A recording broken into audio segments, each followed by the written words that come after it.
बिस्मिल्लाहिर्रहमानिर्रहीम। अस्सलामुअलैकुम। आप तमाम स्टूडेंट को मैं खुश आमदीद कहता हूँ।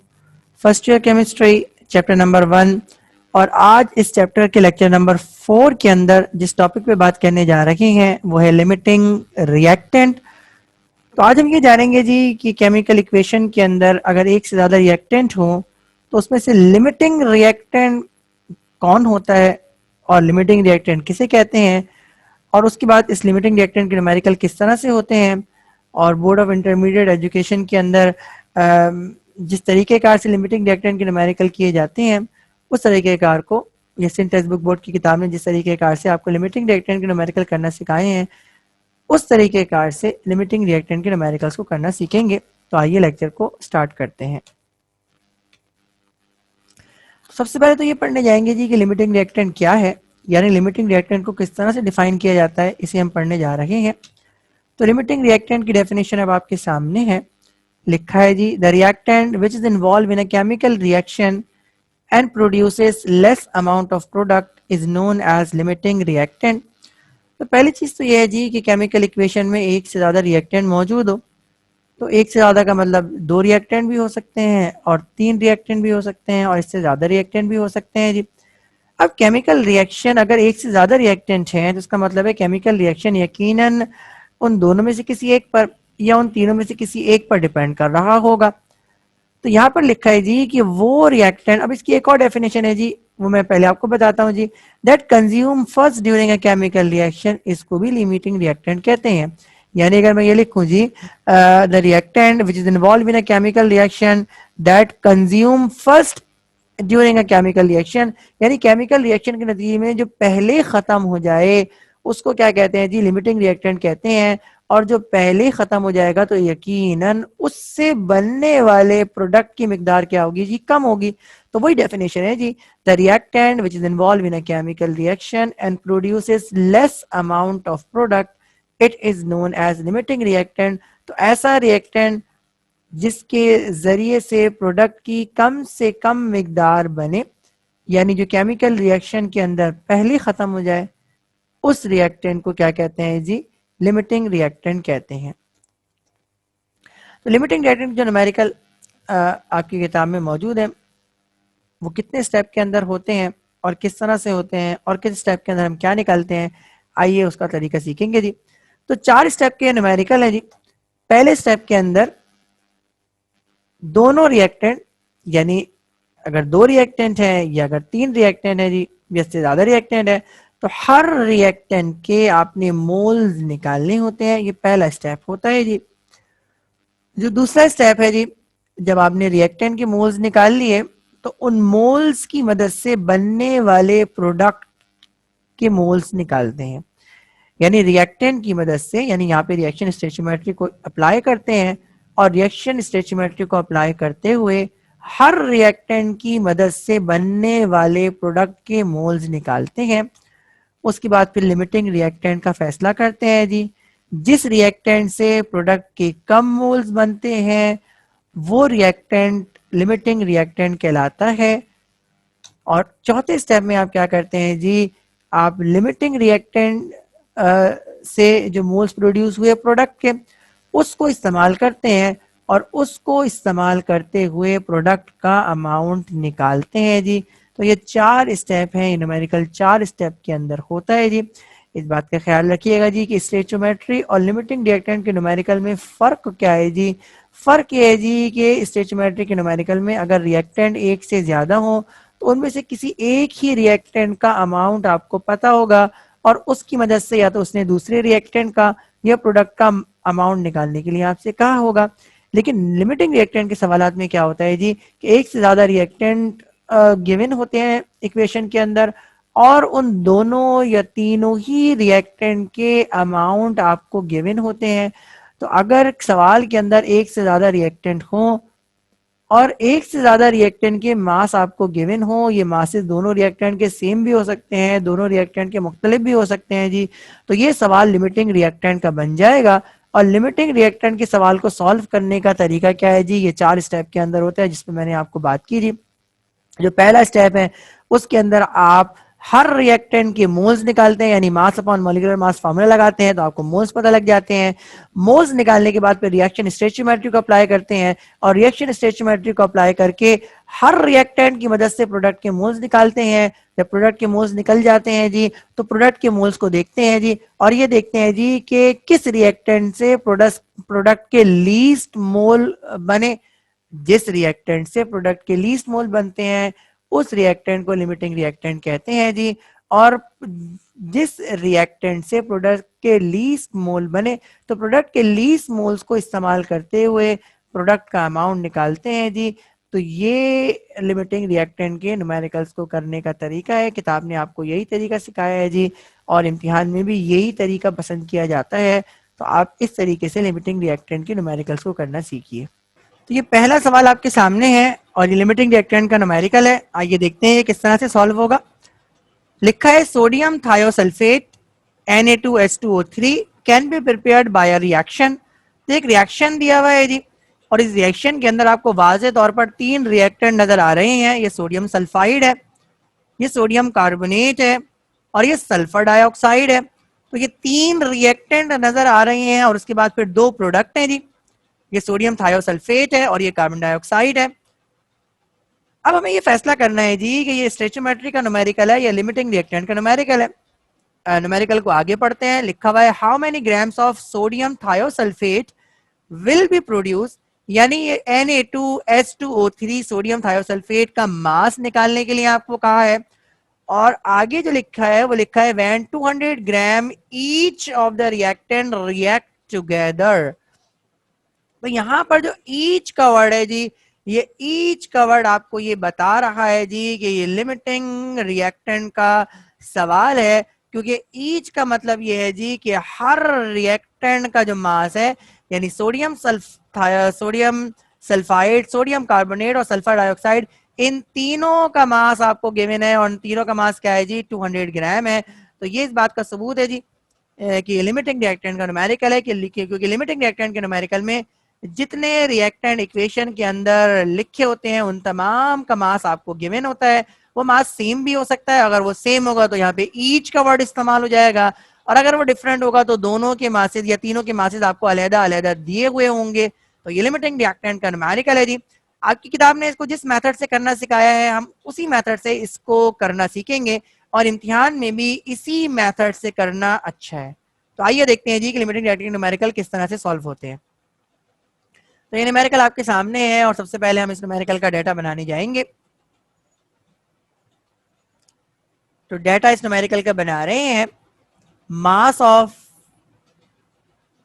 सोडियम सल्फाइड 200 ग्राम है, ये आपको गिवन है। इसी तरह मास ऑफ सोडियम कार्बोनेट ये भी आपको गिवन है और इसकी वैल्यू भी 200 ग्राम है। और मास ऑफ सल्फर डाइऑक्साइड यानी जो तीसरा रिएक्टेंट है आपका, उसकी वैल्यू भी आपको गिवन है और वो भी 200 ग्राम है। तो तीनों की वैल्यू 200 ग्राम मैंने इसलिए लिखी है क्योंकि यहाँ पर ईच का वर्ड इस्तेमाल हो रहा है और ईच का मतलब है जी हर रिएक्टेंट का जो मास है वो कितना है जी 200 ग्राम है। तो यहाँ पे 3 रिएक्टेंट आपको नजर आ रहे हैं, सोडियम सल्फाइड, सोडियम कार्बोनेट और सल्फर डाइऑक्साइड। तीनों का मास आपको गिवन है जो 200 ग्राम है। और इस सवाल के अंदर मास ऑफ सोडियम थायोसल्फेट यानी Na2H2O3 ये आपने फाइंड करना है, तो आपने लगा दिया क्वेश्चन मार्क। इस न्यूमेरिकल को स्टार्ट करेंगे और इस न्यूमेरिकल हम ये जानते हैं जी 4 स्टेप के अंदर होगा। तो पहला स्टेप करने जा रहे हैं, हमने स्टेप 1 की हेडिंग डाली और स्टेप 1 में हम क्या करेंगे जी, finding moles of each reactant. तो हमने लिखा finding moles of each reactant, यानी हर रिएक्टेंट के मोल्स निकालने जा रहे हैं जी। और हम ये जानते हैं जी कि मोल्स निकालने का फॉर्मूला क्या है जी, मोल्स बराबर होते हैं मास अपॉन मॉलिक्यूलर मास के। तो हमने एक बार इस फॉर्मूले को लिखा। अब हम हर रिएक्टेंट के मोल्स को फाइंड करेंगे। तो मैंने लिखा मोल्स ऑफ सोडियम सल्फाइड। तो मोल्स ऑफ सोडियम सल्फाइड किसके बराबर होगा, मास अपॉन मॉलिक्यूलर मास। मास सोडियम सल्फाइड का 200 ग्राम है और जब आप इसका मॉलिक्यूलर मास निकालेंगे यानी सोडियम का एटॉमिक मास होता है 23। इसको अब आप 2 से मल्टीप्लाई करें, जवाब आएगा 46, और 46 के अंदर आप जब 32 को ऐड करेंगे तो ये बनता है 78। तो 200 को जब आप 78 से डिवाइड करेंगे तो जो मोल्स आ रहे हैं वो आ रहे हैं 2.56 मोल्स। तो ये आपने पहले रिएक्टेंट के मोल्स निकाले। बिल्कुल इसी तरह आप दूसरे रिएक्टेंट के मोल्स निकालें, तो आपने लिखा जी मोल्स ऑफ सोडियम कार्बोनेट।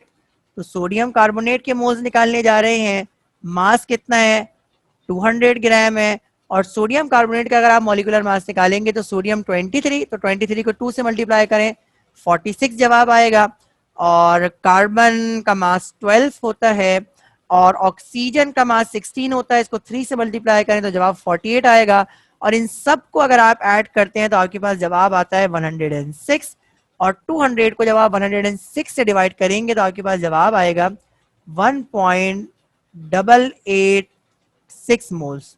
तो ये आपने दूसरे रिएक्टेंट के मोल्स निकाल लिए। अब बिल्कुल इसी तरह आप तीसरे रिएक्टेंट के मोल्स निकालेंगे, और तीसरा रिएक्टेंट आपके पास क्या है जी, सल्फर डाइऑक्साइड है। तो आपने लिखा जी मोल्स ऑफ सल्फर डाइऑक्साइड, यानी सल्फर डाइऑक्साइड के मोल्स निकालने जा रहे हैं, और इसका फॉर्मूला भी ये मास अपॉन मॉलिक्यूलर मास, तो मास 200 ग्राम है। और सल्फर डाइऑक्साइड का मॉलिक्यूलर मास कितना होगा जी, सल्फर 32 होता है, और ऑक्सीजन 16 होता है, 2 मोल से, इसकी वजह से ये भी 32 हो जाएगा, और 32 और 32 64 होता है। तो 200 को जब 64 से डिवाइड करेंगे तो जवाब आएगा आपके पास 3.125 मोल्स। तो तीनों रिएक्टेंट के आपने मोल्स निकाले।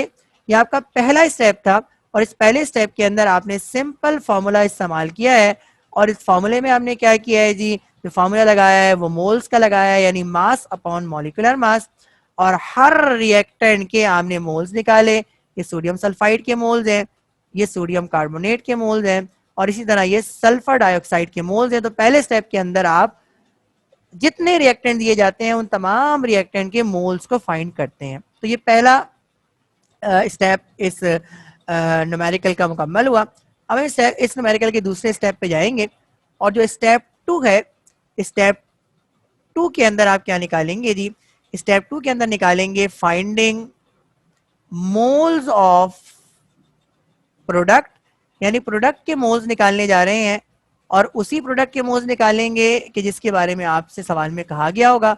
तो सोडियम थायोसल्फेट का कुछ, क्योंकि मुझे मास मालूम करना है, इसलिए सोडियम थायोसल्फेट के मोल्स निकालूंगा, और ये मोल्स मैं निकालूंगा फ्रॉम ईच रिएक्टेंट, यानी हर रिएक्टेंट की मदद से मैं इस प्रोडक्ट के मोल्स निकालूंगा। तो क्योंकि मेरे पास यहाँ पर 3 रिएक्टेंट हैं, तो मैं इस प्रोडक्ट के 3 मोल्स निकालूंगा। अच्छा, इस बात का ख्याल रखिएगा कि कुछ स्टूडेंट इन्हीं मोल्स को देखते हुए लिमिटिंग रिएक्टेंट का फैसला कर लेते हैं जी। तो देखिए, लिमिटिंग रिएक्टेंट की डेफिनेशन को आपने देखना है जी। लिमिटिंग रिएक्टेंट इन तीनों में से, यानी sodium thiosulphate, sodium sulphate, sodium carbonate और सल्फर डाइऑक्साइड, इन तीनों में से वो रिएक्टेंट है जिससे सोडियम थायोसल्फेट के कम से कम मोल्स प्रोड्यूस हों।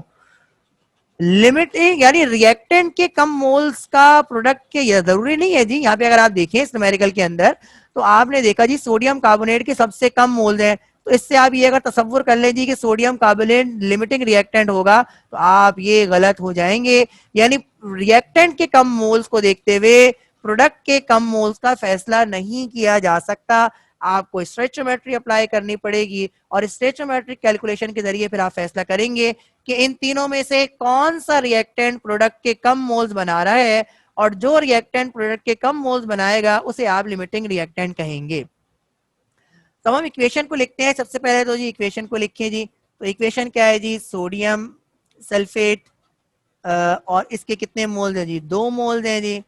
इसका रिएक्शन 1 मोल सोडियम कार्बोनेट से हो रहा है, और इनका इसका रिएक्शन 4 मोल सोडियम सल्फर डाइऑक्साइड से हो रहा है, जिसके नतीजे में 3 मोल्स मिल रहे हैं किसके जी, सोडियम थायोसल्फेट के, और 1 मोल मिल रहा है कार्बन डाइऑक्साइड का। तो मोल्स को जरा आप वाजे करके लिखें, तो आपने लिखा मोल्स, और यहाँ पे लिख दिया उसका यूनिट। सोडियम थायोसल्फेट के 2 मोल्स हैं, सोडियम कार्बोनेट का 1 मोल्स है, सल्फर डाइऑक्साइड के 4 मोल्स हैं, और सोडियम थायोसल्फेट के यहाँ पे 3 मोल्स हैं, और कार्बन डाइऑक्साइड के मोल से आपको कोई काम नहीं है जी। तो अब हम सबसे पहले सोडियम सल्फेट के मोल्स को निकालने जाएंगे और ये जो मोल्स निकलेंगे ये स्टोइचियोमेट्री के जरिए से निकलेंगे जी। तो मैंने लिखा finding moles of sodium thiosulphate from sodium sulphide, यानी सोडियम सल्फाइड के जरिए सोडियम थायोसल्फेट के मोल्स निकालने जा रहे हैं जी। तो इसका मतलब ये है कि सोडियम सल्फाइड के मोल्स मुझे मालूम है और वो कितने मोल्स है जी, 2.56 मोल है। इसका मतलब ये है जी कि ये जो है ये मुझे गिवन हो गया और ये वैल्यू मुझे क्या हो गई जी, रिक्वायर्ड हो गई। तो मैंने इसको किस फॉर्म में लिखना है, given is equal to required की फॉर्म में लिखना है। तो मैंने क्या लिखा, 2 मोल्स सोडियम सल्फाइड कितने मोल्स बनाएगा, 3 मोल्स बनाएगा किसके, सोडियम थायोसल्फाइड के जी। अब मुझे क्या लेके आना है, लेफ्ट हैंड साइड पे 1 लेके आना है, तो मैं यहाँ पे 1 लेके आ गया। तो 1 मोल सोडियम सल्फाइड ये किसके बराबर हो जाएगा, 3 divide by 2 moles sodium thiosulphide के बराबर होगा। और जब यहाँ पे 1 आ जाएगा तो अब मैं क्या कर सकता हूँ, जो वैल्यू मुझे गिवन है, वैल्यू मुझे गिवन तो नहीं है बल्कि मैंने खुद ही पहले स्टेप के अंदर कैलकुलेट की है और वैल्यू कितनी है, 2.56 है।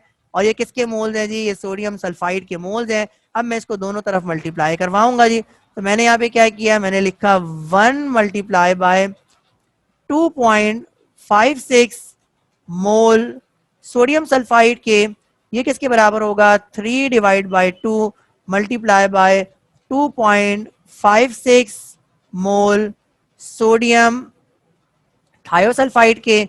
इसको सॉल्व करें तो आपके पास जो जवाब आ रहा है वो जवाब आ रहा है 3.84 मोल्स। तो 3.84 मोल्स ये कौन बना रहा है, ये सोडियम सल्फाइड बना रहा है, सोडियम थायोसल्फेट के। अब हम यही काम क्या करेंगे, यही चीज हम सोडियम कार्बोनेट की मदद से निकालेंगे जी। एक बार मैं फिर इक्वेशन लिख देता हूं, या इक्वेशन यहाँ पे लिखी है इसी को इस्तेमाल करते हैं जी। तो हमने क्या देखा, इक्वेशन लिखते हैं तो ज्यादा बेहतर है जी। तो इक्वेशन लिखा Na2S plus sodium carbonate plus 4, क्योंकि स्टेचोमेट्रिक न्यूमेरिकल है तो आपको यहाँ पे मोल्स का तयन करना जरूरी है जी। इसलिए इक्वेशन को मैंने एक बार फिर लिख दिया क्योंकि सफा पलट गया इसलिए जी। आप उसी को इस्तेमाल कर सकते हैं। तो इसके 2 मोल्स हैं, इसके यहाँ पे 1 मोल्स है, सल्फर डाइऑक्साइड के 4 मोल्स हैं और सोडियम थायोसल्फेट के 3 मोल्स है जी। अब मैं क्या करने जा रहा हूं, अब मैं फाइंड करने जा रहा हूं जी। मैंने लिखा finding moles of sodium thiosulphate और अब मैं निकालने जा रहा हूं दूसरे रिएक्टेंट से, और दूसरा रिएक्टेंट क्या है जी, सोडियम कार्बोनेट है जी। अब मैं सोडियम कार्बोनेट की मदद से बनने वाले प्रोडक्ट के मोल्स को निकालूंगा। सबसे पहले मुझे फैसला करना है कि क्या चीज गिवन है और क्या चीज रिक्वायर्ड है। सोडियम कार्बोनेट की मोल्स में पहले निकाल चुका, तो इसलिए इसकी वैल्यू मेरे पास गिवन है और ये वैल्यू मुझे रिक्वायर्ड है। मैंने इसको गिवन इज रिक्वायर्ड की फॉर्म में लिखना है। मैंने लिखा 1 मोल सोडियम कार्बोनेट का ये कितने मोल्स बनाएगा, ये बनाएगा 3 मोल्स किसके, सोडियम थायोसल्फेट के जी। तो यहाँ पे फिर लेफ्ट हैंड साइड पे 1 लेके आना होता है, यहाँ पे ऑटोमेटिकली 1 मौजूद है जी। अब जरा हम पीछे देखते हैं जी कि सोडियम कार्बोनेट के मोल्स कितने हैं जी। तो सोडियम कार्बोनेट के जो हमने मोल्स निकाले हैं वो कितने निकाले हैं जी, 1.886 निकाले हैं। यानी इस वैल्यू को मैं अब पीछे मल्टीप्लाई करवाऊंगा। तो मैंने यहाँ पे लिखा 1 multiply bye 1.886 moles sodium carbonate, ये कितने मोल्स प्रोड्यूस करेगा, 3 multiply by 1.886 mole sodium thiosulphate की प्रोड्यूस करेगा। अब आप इसको सॉल्व करें तो आपके पास क्या जवाब आ रहा है, आपके पास जवाब आ रहा है 5.658। तो 5.658 मोल्स ये प्रोडक्ट के मोल्स हैं जो किससे हासिल हुए, सोडियम कार्बोनेट से हासिल हुए। अब हम क्या करेंगे, अब हम यही काम सल्फर डाइऑक्साइड के लिए करेंगे। सल्फर डाइऑक्साइड की मदद से अब हम प्रोडक्ट के मोल्स को निकालेंगे। तो मैंने क्या लिखा, मैंने लिखा finding moles of sodium thiosulphate यानी प्रोडक्ट। और अब मैं किसकी मदद से निकालने जा रहा हूं, अब मैं निकालने जा रहा हूं सल्फर डाइऑक्साइड की मदद से। अब देखिए सल्फर डाइऑक्साइड के मोल्स मैं पहले निकाल चुका हूं, तो अब ये मोल्स मेरे लिए गिवन है और ये मेरे लिए रिक्वायर्ड है।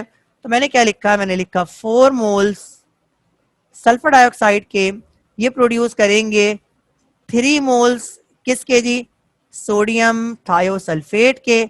अब मैं लेफ्ट हैंड साइड पे 1 लेके आऊंगा, तो मैंने लिखा जी 1 मोल सल्फर डाइऑक्साइड का ये कितना प्रोड्यूस करेगा, 3/4 मोल्स सोडियम थायोसल्फेट के प्रोड्यूस करेंगे।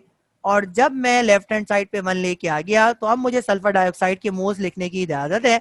सल्फर डाइऑक्साइड के कितने मोल्स हैं जी, 3.125 मोल्स हैं जी किसके, सल्फर डाइऑक्साइड के। अब मैं इसको 1 से मल्टीप्लाई करवाऊंगा, तो मैंने लिखा जी 1 multiply bye 3.125 moles sulphur dioxide के, तो किसके बराबर हो जाएंगे, 3 divided by 4 multiply by 3.125 moles किसके, सोडियम थायोसल्फेट के।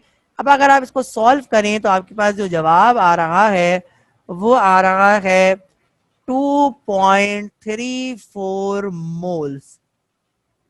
तो आपने तीनों रिएक्टेंट की मदद से प्रोडक्ट के मोल्स निकाले। मैं इसको जरा देखता हूँ जी।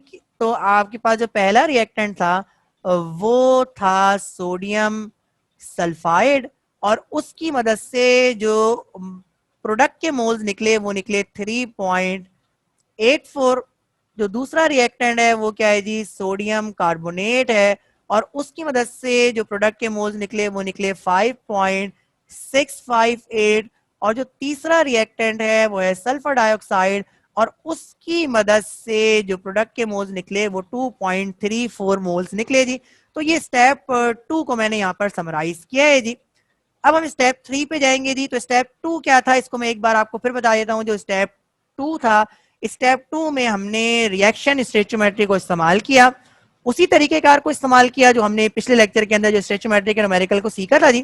तो यहाँ पर हमने मोल मोल स्टोइचियोमेट्री लगाई है और रिएक्टेंट के मोल्स की मदद से प्रोडक्ट के मोल्स को निकाला है जी। तो ये स्टोइचियोमेट्री आपको आती है, इसको आपने यहाँ पर एक बार फिर सीखा जी। अब हम क्या करने जा रहे हैं जी, तीसरे स्टेप पे जा रहे हैं, और स्टेप 3 जो है जी उसके अंदर हमें फैसला करना है जी कि इन तीनों में से लिमिटिंग रिएक्टेंट कौन है जी। तो हेडिंग डाली मैंने एस्टिमेशन ऑफ लिमिटिंग रिएक्टेंट। तो लिमिटिंग रिएक्टेंट का मैं फैसला करने जा रहा हूं। तो अब मैं डेफिनेशन को यूज करूंगा, और डेफिनेशन क्या कहती है जी कि limiting reactant is the reactant that produces less amount of product. Limiting reactant वो रिएक्टेंट होता है जो प्रोडक्ट के सबसे कम, जो प्रोडक्ट की सबसे कम अमाउंट को प्रोड्यूस करे, या जो प्रोडक्ट के सबसे कम मोल्स बनाए। तो सबसे कम मोल्स कौन बना रहा है, सल्फर डाइऑक्साइड बना रहा है, इसलिए सल्फर डाइऑक्साइड लिमिटिंग रिएक्टेंट होगा। तो आपने लिखा जी as sulphur dioxide produces less moles of product. तो चूंकि सल्फर डाइऑक्साइड ने प्रोडक्ट के कम से कम मोल्स बनाए हैं, इसलिए आपने लिखा जी therefore sulphur dioxide is limiting reactant. तो यहां पे अब आपने फैसला कर लिया जी कि इन तीनों में से जो लिमिटिंग रिएक्टेंट है वो कौन है जी, सल्फर डाइऑक्साइड है। और इस बात का ख्याल रखिएगा जी कि अब सल्फर डाइऑक्साइड के मोल्स ये मास ऑफ सोडियम थायोसल्फाइड निकालने के लिए इस्तेमाल होंगे। तो तीसरे स्टेप के अंदर आपने सिर्फ और सिर्फ इस बात का फैसला किया जी कि इन तीनों में से कौन लिमिटिंग रिएक्टेंट है। स्टेप 4 को हम स्टार्ट करने जा रहे हैं, और स्टेप 4 अब आपका असल सवाल है जी। और स्टेप 4 में आपने क्या करना है जी, अब आपने मास निकालना है सोडियम थायोसल्फाइड का जी। तो आपने लिखा जी फाइंडिंग मास ऑफ प्रोडक्ट, और प्रोडक्ट कौन है जी, सोडियम थायोसल्फेट है। तो इसका हम मास निकालने जा रहे हैं, और हम जानते हैं जी मास निकालने का फॉर्मूला क्या है जी, मोल्स वाला फॉर्मूला इस्तेमाल करेंगे। मोल्स किसके बराबर होते हैं, ये बराबर होते हैं मास अपॉन मॉलिक्यूलर मास के।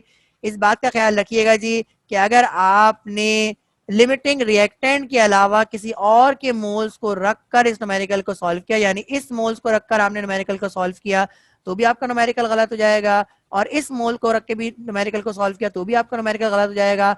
तो न्यूमेरिकल को सॉल्व करने के अंदर लिमिटिंग रिएक्टेंट के मोल्स लिखने हैं जी। तो आपने क्या लिखा जी, लिमिटिंग रिएक्टेंट से प्रोड्यूस होने वाले प्रोडक्ट के मोल्स लिखने हैं जी। तो लिमिटिंग रिएक्टेंट से प्रोड्यूस होने वाले प्रोडक्ट के मोल्स कितने हैं, 2.34 मोल्स है। अब अगर आप ये वाले मोल्स यानी जो इससे पहले वाले स्टेप के अंदर मोल्स से अगर आपने उनको भी रख दिया तो भी आपका न्यूमेरिकल गलत हो जाएगा। तो आपने कौन से मोल्स लिखने हैं जी? आपने वो मोल्स लिखने हैं जी जो कि सल्फर सोडियम थायोसल्फेट के हैं जी, और जो लिमिटिंग रिएक्टेंट से प्रोड्यूस हुए हैं। तो यहाँ पर जो लिखा जाएगा वो लिखा जाएगा 2.34 मोल्स मास आपने निकालना है। और सोडियम थायोसल्फेट का अगर आप मास निकालेंगे तो ये 158 आता है। सोडियम का मास 23 है, मल्टीप्लाई बाय 2 करें तो 46 जवाब आएगा। सल्फर का मास 32 है, मल्टीप्लाई बाय 2 करें जवाब 64 आएगा। ऑक्सीजन का मास 16 है, इसको मल्टीप्लाई करें 3 से जवाब आएगा 48। इन तीनों को ऐड करें तो जवाब आएगा 158 जी।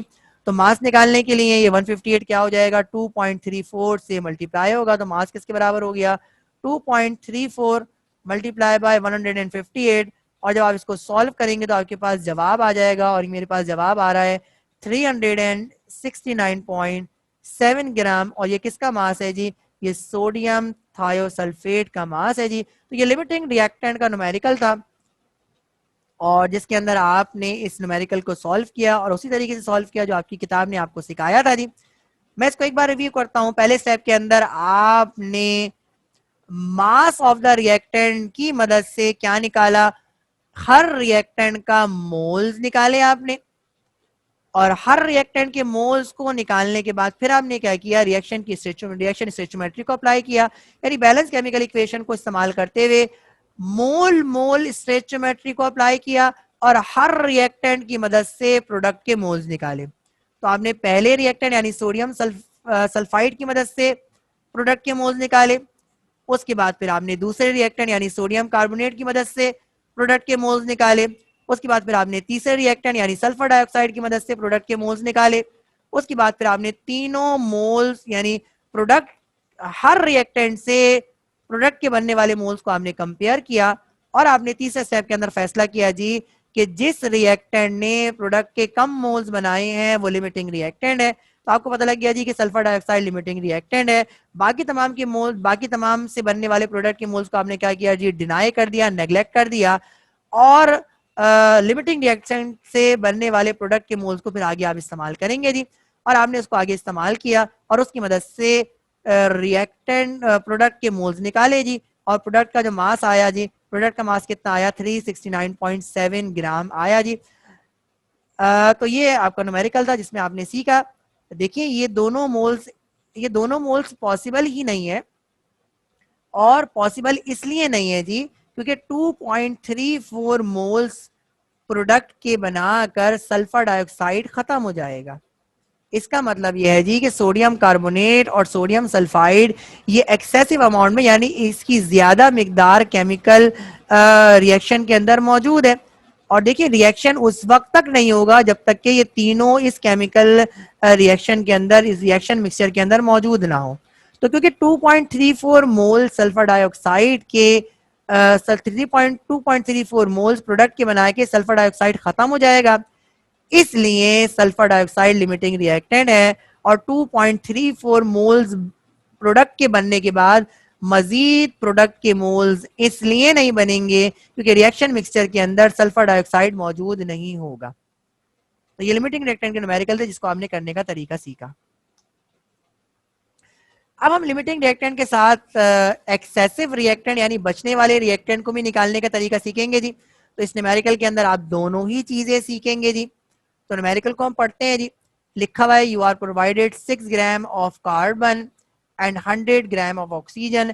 देखिए यहाँ पर दो रिएक्टेंट हैं और दोनों रिएक्टेंट के आपको अलहदा अलहदा से मासेस दिए हुए हैं जी। एक रिएक्टेंट का मास 6 ग्राम है और दूसरे रिएक्टेंट का मास 100 ग्राम है। लिखा हुआ है calculate the amount of carbon dioxide produce. तो बनने वाली कार्बन डाइऑक्साइड का मास आपने निकालना है जी। और इस सवाल में दे भी दिया है जी कि which of them is limiting reactant, यानी कार्बन लिमिटिंग रिएक्टेंट है या ऑक्सीजन लिमिटिंग रिएक्टेंट है, इसका हमें फैसला करना है जी। सवाल का दूसरा पार्ट है जी जिसमें कहा है जी कि also calculate the volume of carbon dioxide. तो कार्बन डाइऑक्साइड का वॉल्यूम कैसे निकालेंगे। और तीसरे पार्ट में आपसे पूछा है जी calculate the amount of reactant left over after a chemical reaction जी। तो जो लिमिटिंग रिएक्टेंट है जी उसका तो आपको अंदाजा हो गया, लेकिन जो दूसरा रिएक्टेंट है उस रिएक्टेंट को क्या कहते हैं जी? एक्सेसिव रिएक्टेंट कहते हैं जी। क्योंकि केमिकल रिएक्शन खत्म होने के बावजूद भी वो टोटली कंज्यूम नहीं हुआ है। तो केमिकल रिएक्शन एंड होने के बावजूद के बाद, यानी लिमिटिंग रिएक्टेंट की अमाउंट खत्म होने के बाद दूसरे रिएक्टेंट की कितनी अमाउंट केमिकल रिएक्शन में बची है या रिएक्शन मिक्सचर में बची है, तो इसको कैसे मालूम करेंगे जी, ये आज इस न्यूमेरिकल के अंदर हम सीखेंगे। और लेफ्ट ओवर रिएक्टेंट को, तो अगर यहाँ पे दो रिएक्टेंट आपको नजर आ रहे हैं तो इन दोनों में से एक रिएक्टेंट क्या है जी, लिमिटिंग रिएक्टेंट है। और लिमिटिंग रिएक्टेंट वो है जिसकी मदद से प्रोडक्ट की कम अमाउंट बनेगा। जो दूसरा रिएक्टेंट है जो केमिकल रिएक्शन खत्म होने के बाद बच गया, उसे आप एक्सेस रिएक्टेंट कहते हैं जी। तो केमिकल रिएक्शन में जिस रिएक्टेंट की ज्यादा मिकदार मौजूद हो, उस रिएक्टेंट को आप एक्सेस रिएक्टेंट कहते हैं। तो आइए देखते हैं ये न्यूमेरिकल कैसे सॉल्व होगा।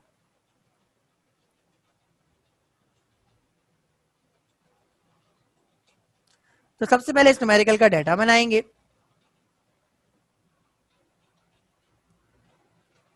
मास ऑफ कार्बन आपको गिवन है और मास ऑफ कार्बन 6 ग्राम है। और इसी तरह आपको मास ऑफ ऑक्सीजन गिवन है और मास ऑफ ऑक्सीजन कितना है जी, 100 ग्राम है। और इस न्यूमेरिकल के अंदर आपने मास ऑफ कार्बन डाइऑक्साइड ये मालूम करना है। इसी न्यूमेरिकल के अंदर आपने वॉल्यूम भी फाइंड करना है, तो आपने लिखा volume of carbon dioxide question mark. और इसी न्यूमेरिकल के अंदर उसने आपसे कहा है जी कि mass of left over reactant find करो। तो ये भी इसी न्यूमेरिकल के अंदर हम निकालना सीखेंगे जी कि लेफ्ट ओवर रिएक्टेंट कौन सा है और उसका मास कितना है। तो न्यूमेरिकल को स्टार्ट करेंगे और न्यूमेरिकल को स्टार्ट करने के लिए जो पहला स्टेप है, पहले स्टेप के अंदर आप क्या करते हैं जी, आप दोनों रिएक्टेंट के, क्योंकि यहाँ पे आपको दो रिएक्टेंट दिए हुए हैं, तो इनके क्या निकालेंगे जी, मोल्स निकालेंगे। तो आपने लिखा जी स्टेप 1 और स्टेप 1 की हेडिंग डाली। और स्टेप 1 क्या है जी, finding moles of each reactant. तो दोनों रिएक्टेंट के आप मोल्स निकालने जा रहे हैं जी। और मोल्स का फॉर्मूला आपको पता है जी कि मोल्स किसके बराबर होते हैं, ये मास अपॉन मोलर मास के बराबर होते हैं जी। तो अब आप इस फॉर्मूले को इस्तेमाल करेंगे और दोनों रिएक्टेंट के मोल्स निकालेंगे। तो आपने हेडिंग डाली जी मोल्स ऑफ कार्बन की और दूसरी हेडिंग डाली आपने मोल्स ऑफ ऑक्सीजन की। तो कार्बन का मास कितना है जी, 6 ग्राम दिया हुआ है और कार्बन का मॉलिक्यूलर मास 12 होता है जी। तो यहाँ पे तो जवाब आ गया 0.5 मोल्स। और इसी तरह आपने ऑक्सीजन के मोल्स निकाले। ऑक्सीजन का मास कितना है जी, 100 ग्राम है। और ऑक्सीजन का एक मोल का मास होता है, क्योंकि दो मोल्स हैं यहाँ पे, तो एक का होता है 16, तो दो का कितना हो जाएगा, 32 हो जाएगा। तो 100 को जब आप 32 से डिवाइड करेंगे तो यहाँ पर जो आपके पास जवाब आ रहा है वो जवाब आ रहा है 3.125 मोल्स। तो अब हमने यहाँ पे लिखा जी 3.125 मोल्स। तो ये पहला स्टेप आपका मुकम्मल हुआ और पहले स्टेप के अंदर आपने दोनों रिएक्टेंट के मोल्स निकाले। अब मैं दूसरे स्टेप पे चला जाऊंगा। मैंने लिखा जी स्टेप 2। और स्टेप 2 क्या है जी, स्टेप 2 के अंदर मैंने क्या निकालने हैं जी, फाइंडिंग मोल्स ऑफ प्रोडक्ट। यहाँ पे मुझे स्टोइचोमेट्रिक कैलकुलेशन करनी पड़ेगी। कौन सा प्रोडक्ट, यानी carbon dioxide, from each reactant. तो हर रिएक्टेंट से बनने वाले प्रोडक्ट के मोल्स को मैंने निकालना है। इसके लिए मुझे केमिकल इक्वेशन की जरूरत पड़ेगी, तो मैंने केमिकल इक्वेशन लिखी। उसने मुझे यहाँ पे नहीं दिया, तो क्योंकि मैं केमिकल इक्वेशन को जानता हूँ इसलिए मैंने लिखा कार्बन प्लस ऑक्सीजन किसके बराबर है, कार्बन डाइऑक्साइड के बराबर है। कार्बन के भी 1 मोल्स है, ऑक्सीजन के भी 1 मोल्स है और कार्बन डाइऑक्साइड के भी 1 मोल्स है। तो इसका मतलब ये है कि ये न्यूमेरिकल तो इंतहाई आसान है। मैं स्टोइचोमेट्री को आपको करना सिखा देता हूँ, वरना तो आप इसको डायरेक्ट भी लिख सकते हैं जी। तो अब आपने क्या लिखा, अब आपने लिखा moles of carbon dioxide from carbon. तो कार्बन की मदद से कार्बन डाइऑक्साइड की मोल्स निकालने जा रहे हैं। तो कार्बन की मोल्स आपको गिवन है, इसलिए यानी गिवन ये हो गया और रिक्वायर्ड ये हो गया। आपने क्या लिखा, आपने लिखा 1 मोल कार्बन, ये किसके बराबर है, 1 मोल कार्बन डाइऑक्साइड के बराबर है। तो लेफ्ट हैंड साइड पे पहले ही 1 मौजूद है, इसका मतलब है आप 0.5 को डायरेक्ट मल्टीप्लाई करवा दीजिए। तो आपने लिखा 1 मल्टीप्लाई बाय 0.5 मोल कार्बन किसके बराबर हो जाएगा, 1 multiply bye 0.5 mole carbon dioxide के। यानी कार्बन से बनने वाले कार्बन डाइऑक्साइड के मोल्स कितने हैं जी, 0.5 मोल्स है। इसी तरह आप क्या करेंगे जी, इसी तरह आप निकालेंगे जी moles of carbon dioxide from oxygen. Oxygen से बनने वाले कार्बन डाइऑक्साइड के मोल्स निकालेंगे। अब आपको गिवन क्या है जी, गिवन ये है और रिक्वायर्ड आपका यही है जी। तो आपने लिखा 1 मोल ऑक्सीजन, ये कितने मोल बनाएगा कार्बन डाइऑक्साइड के, 1 मोल बनाएगा कार्बन डाइऑक्साइड के। तो लेफ्ट हैंड साइड पे 1 पहले से मौजूद है तो डायरेक्ट 3.125 से इसको मल्टीप्लाई करवा देंगे। आपने लिखा 1 मल्टीप्लाई बाय 3.125 मोल ऑक्सीजन, ये किसके बराबर हो जाएगा, 1 multiply bye 3.125 mole carbon dioxide के बराबर हो जाएगा। जब आप सॉल्व करेंगे तो क्या आ जाएगा, 3.125 मोल कार्बन डाइऑक्साइड आ जाएगा। अब आपको यहाँ से बड़ा सिंपल तरीके से आपको यहाँ पे पता लग रहा है और आपके सामने इस न्यूमेरिकल के अंदर लिमिटिंग रिएक्टेंट वाजे है जी। और आपने क्या देखा जी कि कार्बन से बनने वाले मोल्स कितने हैं, 0.25 हैं, और ऑक्सीजन से बनने वाले मोल कितने हैं, 3.125 हैं। इसका मतलब है कार्बन क्या है जी, लिमिटिंग रिएक्टेंट है। अब हम क्या करेंगे, स्टेप 3 की हेडिंग डालेंगे और इसी को हम अल्फाजों की फॉर्म में लिखेंगे जिसका हमने पीछे फैसला किया जी। तो स्टेप 3 क्या है जी, स्टेप 3 की हेडिंग है जी एस्टिमेशन ऑफ लिमिटिंग रिएक्टेंट। तो मैंने हेडिंग डाली जी एस्टिमेशन ऑफ लिमिटिंग रिएक्टेंट, और अब मैं एक जुमला लिखूंगा और इसका जवाब लिखूंगा। मैंने लिखा जी as carbon produces less moles of carbon dioxide, therefore carbon is limiting reactant। तो कार्बन लिमिटिंग रिएक्टेंट है, ये मैंने यहाँ स्टेप 3 के अंदर कंक्लूड किया। और स्टेप 4 के अंदर मुझे क्या करना है जी, स्टेप 4 के अंदर अब मैं क्या निकाल सकता हूँ, अब मैं मास निकाल सकता हूँ कार्बन डाइऑक्साइड का। तो मैंने लिखा स्टेप 4 की हेडिंग डाली और स्टेप 4 की हेडिंग डालने के बाद लिखा मैंने finding mass of carbon dioxide. और इसको निकालने का फॉर्मूला क्या है जी, मैं जानता हूं जी कि मोल्स किसके बराबर होते हैं, मोल्स बराबर होते हैं मास अपॉन मोलर मास के बराबर होते हैं जी। और मोल्स कितने हैं जी, 0.5 मोल्स हैं जी जो अभी आपने निकाले। तो लिमिटिंग रिएक्टेंट के से बनने वाले कार्बन डाइऑक्साइड के मोल्स कितने हैं, 0.5 है, जिसको मैंने पुट किया। तो 0.5 मोल्स किसके बराबर हो गया, मास, और मॉलिक्यूलर मास कार्बन डाइऑक्साइड का क्या होता है, 44 होता है जी। तो मास किसके बराबर हो गया, यहाँ पे 44 डिवाइड हो रहा है, वहां जाके क्या हो जाएगा, मल्टीप्लाई हो जाएगा। तो 0.5 मल्टीप्लाई बाय 44, तो जवाब आ रहा है 22 ग्राम। तो 22 ग्राम कार्बन डाइऑक्साइड, ये पहले पार्ट का जवाब है। अब आपने क्या करना है जी, क्योंकि इस सवाल के अंदर उसने आपसे क्या पूछा है जी, वॉल्यूम भी निकाल दो, तो वॉल्यूम भी आप निकाल सकते हैं। तो आपने लिखा जी finding volume of carbon dioxide. तो कार्बन डाइऑक्साइड का आपने वॉल्यूम निकालना है जी। तो वॉल्यूम निकालने का फॉर्मूला आप जानते हैं जी कि वॉल्यूम किसके बराबर होता है, क्योंकि आपको मोल्स तो पता है जी। तो अगर आपको मोल्स पता है तो आप वॉल्यूम बहुत आराम से निकाल सकते हैं। और ये फॉर्मूला क्या होता है जी, वॉल्यूम बराबर होता है number of moles multiply by molar volume. और मोलर वॉल्यूम क्या होता है, 22.4 डेसीमीटर क्यूब होता है। मोल्स आपको पता है कितने हैं जी, 0.5 है। तो आप वॉल्यूम भी निकाल सकते हैं। आपने लिखा 0.5 मल्टीप्लाई बाय 22.4 डेसीमीटर क्यूब। इसको आप सॉल्व कीजिए, आपके पास जवाब आ रहा है 11.2 डेसीमीटर क्यूब। तो आपने कार्बन डाइऑक्साइड का वॉल्यूम भी निकाल लिया। तो सिंपल सा सवाल था, अब आपने देखा जी। अब आपके लिए नई चीज आ रही है जी, और नई चीज ये है जी कि अब आपने बचने वाले रिएक्टेंट का मास निकालना है जी। तो देखिए फैसला, क्योंकि इस केमिकल इक्वेशन के अंदर एक कार्बन था, दूसरा ऑक्सीजन था, और उसके नतीजे में क्या मिला था जी, कार्बन डाइऑक्साइड मिला था।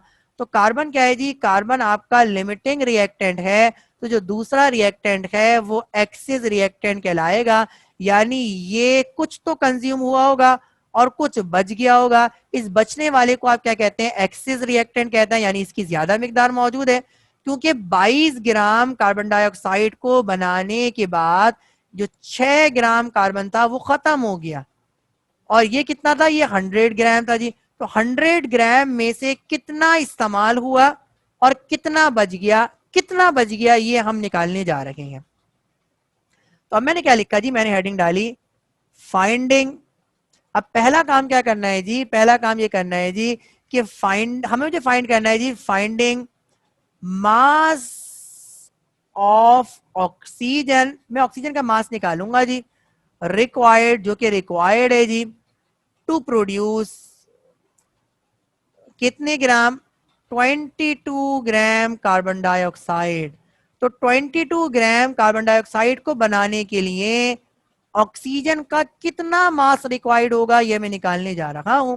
तो मैंने लिखा जी कि कार्बन प्लस ऑक्सीजन ये कार्बन डाइऑक्साइड प्रोड्यूस करता है, और ऑक्सीजन के भी 1 मोल हैं और कार्बन डाइऑक्साइड के भी 1 मोल हैं। ये मैंने मोल की स्टोइचोमेट्री लगाई है जी। अब मैं किसकी स्टोइचोमेट्री लगाऊंगा? मास की स्टोइचोमेट्री लगाऊंगा, जिसका यूनिट ग्राम है जी। तो 1 मोल का मास 32 ग्राम होता है, और कार्बन डाइऑक्साइड के 1 मोल का मास कितना होता है जी? 44 ग्राम होता है। अब आप देखिए जी, आपको गिवन क्या है जी? 22 ग्राम। ये अब आपके लिए वैल्यू आपकी नॉन वैल्यू है, इसलिए अब आप ये गिवन वैल्यू है जी, इसलिए आपने कार्बन डाइऑक्साइड को मार्क किया और लिखा यहाँ पे गिवन, और ऑक्सीजन की वैल्यू को मार्क किया और आपने लिखा रिक्वायर्ड। अब आप इस इक्वेशन, इस स्टेटमेंट को given is equal to required की फॉर्म में लिखेंगे। आपने लिखा 44 ग्राम कार्बन डाइऑक्साइड ये कितना 32 ग्राम ऑक्सीजन से बनेगा। अब आप लेफ्ट हैंड साइड पे क्या लेके आएंगे? 1 लेके आएंगे। तो हमने लिखा 1 ग्राम कार्बन डाइऑक्साइड को कितना ऑक्सीजन, कितने ऑक्सीजन से बनेगा? तो 32 डिवाइड बाय 44 ग्राम ऑक्सीजन से बनेगा। अब जब यहाँ पे 1 आ गया, तो अब इस 22 को आप दोनों तरफ मल्टीप्लाई करेंगे। तो हमने लिखा 1 multiply bye 22 gram carbon dioxide को कितना ऑक्सीजन रिक्वायर्ड होगा? 32 divide by 44 multiply by 22 gram oxygen. और अब आप इसको सॉल्व करेंगे तो आपके पास जो जवाब आएगा वो कितना आएगा? मैं इसको यहाँ पे लिखता हूँ जी। वो जवाब आपके पास आएगा 16 ग्राम ऑक्सीजन। तो देखिए, ये सिंपल सा न्यूमेरिकल है और सिंपल सी कैलकुलेशन है जिससे आपने सीखा जी। और आपने क्या सीखा कि 32 ग्राम ऑक्सीजन कंज्यूम होगा 44 ग्राम कार्बन डाइऑक्साइड को बनाने के लिए। तो 22 ग्राम कार्बन डाइऑक्साइड को बनाने के लिए कितना ऑक्सीजन इस्तेमाल होगा? 16 ग्राम ऑक्सीजन इस्तेमाल होगा। तो सिर्फ 100 में से, क्योंकि 100 आप ये जानते हैं इसका मास आपको गिवन है, 100 में से 16 ग्राम ऑक्सीजन क्या हुआ है जी? कंज्यूम हुआ है जी। तो अब हम इस सवाल का जवाब दे सकते हैं जी। तो आप इस सवाल का जवाब देंगे। सवाल आपके पास क्या था जी? कि कितना ऑक्सीजन बचा है जी। तो आपने लिखा, अब मैं इसको यहीं पे लिखने जा रहा हूँ जी। तो अब मैं क्या फाइंड करने जा रहा हूँ? मैं ये फाइंड करने जा रहा हूँ जी, मैंने लिखा फाइंडिंग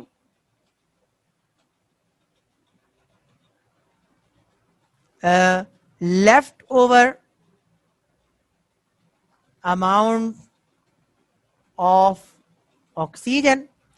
तो इसको निकालने का तरीका क्या है जी? तो आपने लिखा जी रिमेनिंग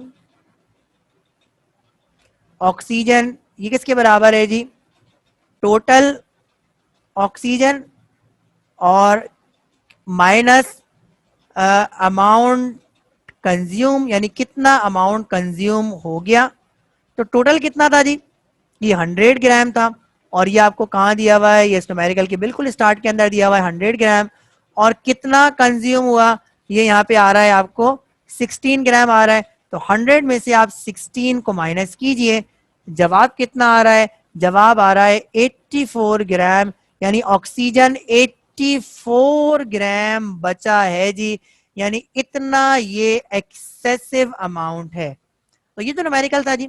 इस न्यूमेरिकल के अंदर आपने एक नई बात सीखी, और वो क्या बात सीखी जी? कि अगर आपको आपसे से एक्सेस रिएक्टेंट के बारे में पूछा जाए तो एक्सेस रिएक्टेंट का भी आप मास बहुत आराम से निकाल सकते हैं, लेफ्ट ओवर रिएक्टेंट का मास भी निकाल सकते हैं, और उसके लिए आपको रिएक्शन स्टोइचियोमेट्री इस्तेमाल करनी पड़ेगी जी। तो ये न्यूमेरिकल किस तरह से हुआ है, इसको एक बार रिव्यू करते हैं जी, और उसके बाद फिर हम इस लेक्चर को आगे लेके चलेंगे जी। तो इस पूरे न्यूमेरिकल का सॉल्यूशन एक बार आपके सामने है जी। सबसे पहले आपने डाटा बनाया। उस डाटा बनाने के बाद आपने सबसे पहले स्टेप 1 के अंदर क्या किया जी?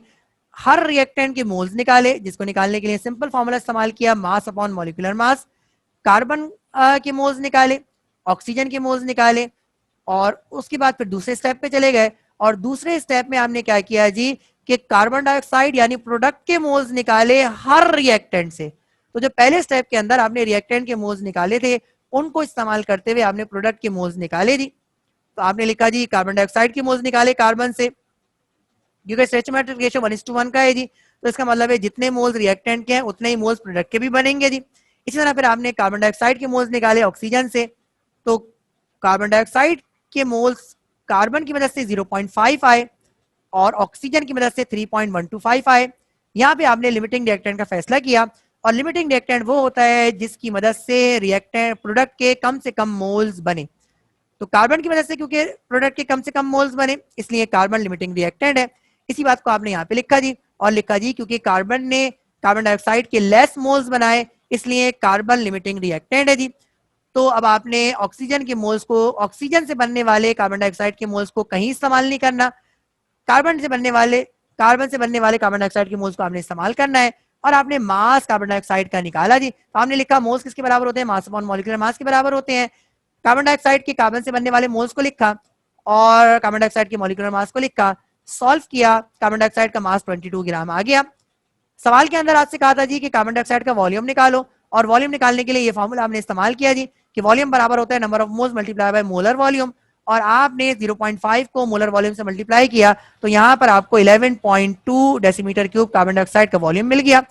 अब इस सवाल के अंदर जो तीसरी बात थी, जो आपके कोर्स के अंदर तो नहीं है लेकिन इम्तिहान में ये पूछ सकते हैं, और एम कैट और ई कैट के अंदर तो ये सवाल आता रहता है जी, इसलिए ये मैंने इस पार्ट को भी मैंने आपको सिखाया जी। और यहाँ पे आपसे ये पूछा था जी कि ऑक्सीजन कितना बचा, यहां मैंने आपको समझाया जी क्योंकि दो रिएक्टेंट है और उसमें से एक रिएक्टेंट क्या हो गया, लिमिटिंग रिएक्टेंट हो गया, यानी वो तो केमिकल रिएक्शन के अंदर खत्म हो गया और उससे जितना प्रोडक्ट बनना था उतना प्रोडक्ट बन गया। तो जो दूसरा रिएक्टेंट है वो इजाफी है जी, और जिसको आप क्या कहते हैं, एक्सिस रिएक्टेंट कहते हैं। और ये कितना बचा है जी, कितना कंज्यूम हुआ है, अगर आपको ये पता लग जाए तो कितना बचा है बड़े आराम से आप बता सकते हैं जी। तो इसके लिए आपने रिएक्शन स्टोइचोमेट्री को इस्तेमाल किया, और आपने क्या मालूम किया है जी कि 22 ग्राम यानी जो कार्बन डाइऑक्साइड का जो वजन बना है जी, उसको बनाने के लिए कितना ऑक्सीजन रिक्वायर्ड होगा, या हमने रिएक्शन स्टोइचोमेट्री लगाई और हमने क्या लिखा जी कि 1 मोल ऑक्सीजन का 1 मोल कार्बन डाइऑक्साइड को बनाएगा। तो आपने 1 मोल का मास लिखा 32 ग्राम और यहाँ पे 1 मोल का मास लिखा 44 ग्राम, और इन दोनों के दरमियान रिएक्शन स्टोइचोमेट्री को लगाया। आपने लिखा जी कि अगर 44 ग्राम कार्बन डाइऑक्साइड बनेगा तो उसको बनाने के लिए 32 ग्राम ऑक्सीजन इस्तेमाल होगा। तो 1 ग्राम को बनाने के लिए कितना इस्तेमाल होगा, और 22 ग्राम को बनाने के लिए कितना इस्तेमाल हुआ, तो आपको पता लगा जी कि 16 ग्राम ऑक्सीजन इस्तेमाल होगा।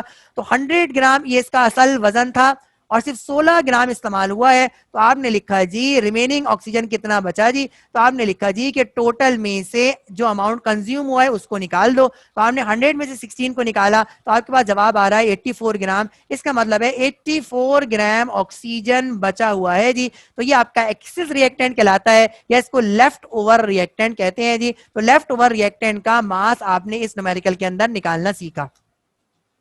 तो ये आपने लिमिटिंग रिएक्टेंट के न्यूमेरिकल्स को करना आज हमने सीखा जी। अब इम्तिहान में सवाल किस तरह से आए हुए हैं और कुछ आपको असाइनमेंट दिया जाएगा और ये न्यूमेरिकल आप मुझे सेंड करके भेजेंगे। तो ये पहला सवाल है जी, और अब आपने इसमें डिफाइन करना है जी। तो लिमिटिंग रिएक्टेंट को आपने डिफाइन किया। तो लिमिटिंग रिएक्टेंट वो रिएक्टेंट होता है जी जो केमिकल रिएक्शन के अंदर इन्वॉल्व होता है, वो केमिकल रिएक्शन के अंदर पहले कंज्यूम हो जाता है जिसकी वजह से प्रोडक्ट की लेस अमाउंट मिलती है जी। तो ऐसे रिएक्टेंट को आप लिमिटिंग रिएक्टेंट कहते हैं। ये न्यूमेरिकल आपके सामने है और इस न्यूमेरिकल को आपने सॉल्व करना है जी। और ये लिखा हुआ है जी for a reaction magnesium plus nitrogen gives magnesium nitride. 1.5 gram आपको मैग्नीशियम का भी दिया हुआ है और 1.5 ग्राम आपको नाइट्रोजन का भी दिया हुआ है जी।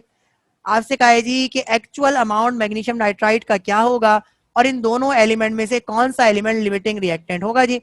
तो ये तो आपने इसका डाटा बनाया और डाटा बनाने के बाद ये आपने 4 स्टेप करने हैं इस न्यूमेरिकल को सॉल्व करने के। तो पहले स्टेप के अंदर आप दोनों रिएक्टेंट का यानी मैग्नीशियम और नाइट्रोजन के मोल्स निकालेंगे, और दूसरे स्टेप के अंदर आप रिएक्शन स्टोइचोमेट्री को इस्तेमाल करेंगे और उसकी मदद से प्रोडक्ट के मोल्स को निकालेंगे। और जब प्रोडक्ट के मोल्स को निकाल लेंगे तो फिर फैसला करेंगे जी कि कौन सा रिएक्टेंट इस प्रोडक्ट के लेस मोल्स बना रहा है, वही रिएक्टेंट क्या होगा जी, लिमिटिंग रिएक्टेंट होगा। और उसी से बनने वाले प्रोडक्ट के मोल्स को स्टेप 4 के अंदर इस्तेमाल करेंगे और स्टेप 4 के अंदर आप प्रोडक्ट का मास निकालेंगे। क्वेश्चन नंबर 3 आपके सामने है और ये भी न्यूमेरिकल है जी, और लिखा हुआ है जी what is the minimum mass of aluminium hydroxide that can be obtain by the reaction. और रिएक्शन में आपको दोनों ही रिएक्टेंट के मासेस गिवन है जी। एल्युमिनियम क्लोराइड का मास आपको दिया हुआ है 13.4 ग्राम और सोडियम हाइड्रोक्साइड का मास दिया हुआ है 10 ग्राम। तो ये भी, क्योंकि दोनों रिएक्टेंट के मासेस आपको गिवन है, तो ये भी लिमिटिंग रिएक्टेंट का सवाल है। सबसे पहले आपने क्या बनाया जी, डाटा बनाया। उसके बाद फिर आपने इस 4 स्टेप के अंदर न्यूमेरिकल को करना है। पहले स्टेप के अंदर आपने क्या करना है, इस मास को एल्युमिनियम क्लोराइड की मास से डिवाइड करना है और सोडियम हाइड्रोक्साइड की मास को सोडियम हाइड्रोक्साइड के मॉलिक्यूलर मास से डिवाइड करना है। इससे आपको क्या पता लग जाएंगे जी, मोल्स पता लग जाएंगे। जब आपने मोल्स निकाल लिए तो फिर आपने रिएक्शन की स्टोइकियोमेट्री को अप्लाई करना है। एल्युमिनियम क्लोराइड एल्युमिनियम हाइड्रोक्साइड के दरमियान 1:1 का रेशो है जी, और सोडियम हाइड्रोक्साइड और एल्युमिनियम हाइड्रोक्साइड के दरमियान 3:1 का रेशो है। यहाँ रिएक्शन स्टोइकियोमेट्री यानी मोल मोल स्टोइकियोमेट्री को अप्लाई करेंगे और उसकी मदद से प्रोडक्ट के मोल्स निकालेंगे। और जब प्रोडक्ट के मोल्स निकल जाएंगे तो आपको पता लग जाएगा जी कि कौन सा रिएक्टेंट लिमिटिंग रिएक्टेंट है। जो रिएक्टेंट लिमिटिंग रिएक्टेंट होगा उससे बनने वाले प्रोडक्ट के मोल्स की मदद से फिर आप स्टेप 4 पे जाएंगे और प्रोडक्ट के मोल्स को निकालेंगे। तो न्यूमेरिकल के आज इस लेक्चर के अंदर आपको 2 न्यूमेरिकल के अंदर इस न्यूमेरिकल को सॉल्व करने का, स्टेप वाइज न्यूमेरिकल को सॉल्व करने का तरीका आपको सिखाया गया है। ये चौथा सवाल आपके सामने है और ये भी आपका न्यूमेरिकल है जी, और इस न्यूमेरिकल का ये डाटा आपके सामने है। यहाँ पर दोनों ही रिएक्टेंट का एक मासेस आपको गिवन है जी। तो 4 स्टेप के अंदर न्यूमेरिकल सॉल्व होगा।